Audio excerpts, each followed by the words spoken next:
കൽപന, ഇന്ദ്രൻസ്, ഇന്നസെന്റ്, മാമുക്കോയ തുടങ്ങി നിരവധി താരങ്ങളുടെ അഭിനയ മികവ് കൊണ്ടാണ് മലയാള സിനിമ ഇന്നു കാണുന്ന നിലയിൽ എത്തിച്ചേർന്നത്. പല താരങ്ങളുടെയും പെട്ടെന്നുള്ള വിയോഗം സിനിമാ മേഖലയിലും പ്രേക്ഷകർക്കും തീരാനഷ്ടം തന്നെയാണ്.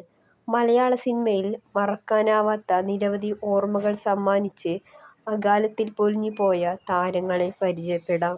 മോനിഷ, കൽപന, മയൂരി, സുകുമാരി, കൊച്ചിൻ ഹനീഫ, കെ.പി.എസ്.സി ലളിത, സൗന്ദര്യ, രതീഷ്, കലാഭവൻ മണി, റിസ ബാവ, അനിൽ മുരളി, സുബി സുരേഷ്, സിൽക്ക് സ്മിത, നെടുമുടി വേണു, കൊല്ലം അജിത്ത്, മുരളി, തരുണി, ജിഷ്ണു രാഘവൻ, കവിയൂർ പൊന്നമ്മ, കുണ്ടറ ജോണി, മോഹൻ രാജ്, അനിൽ നെടുമങ്ങാട്, മാമുക്കോയ, കോട്ടയം പ്രദീപ്, സച്ചി, രാജൻ ബി ദേവ്, ഒടുവിൽ ഉണ്ണികൃഷ്ണൻ, നരേന്ദ്ര പ്രസാദ്, കുതിരവട്ടം പപ്പു, ശശി കലിംഗ, ഉണ്ണികൃഷ്ണൻ നമ്പൂതിരി, കെ.ടി.എസ്. പടന്നയിൽ, ടി.പി. മാധവൻ, പ്രതാപ് പോത്തൻ, ശരണ്യ ശശി, കൊച്ചു പ്രേമൻ,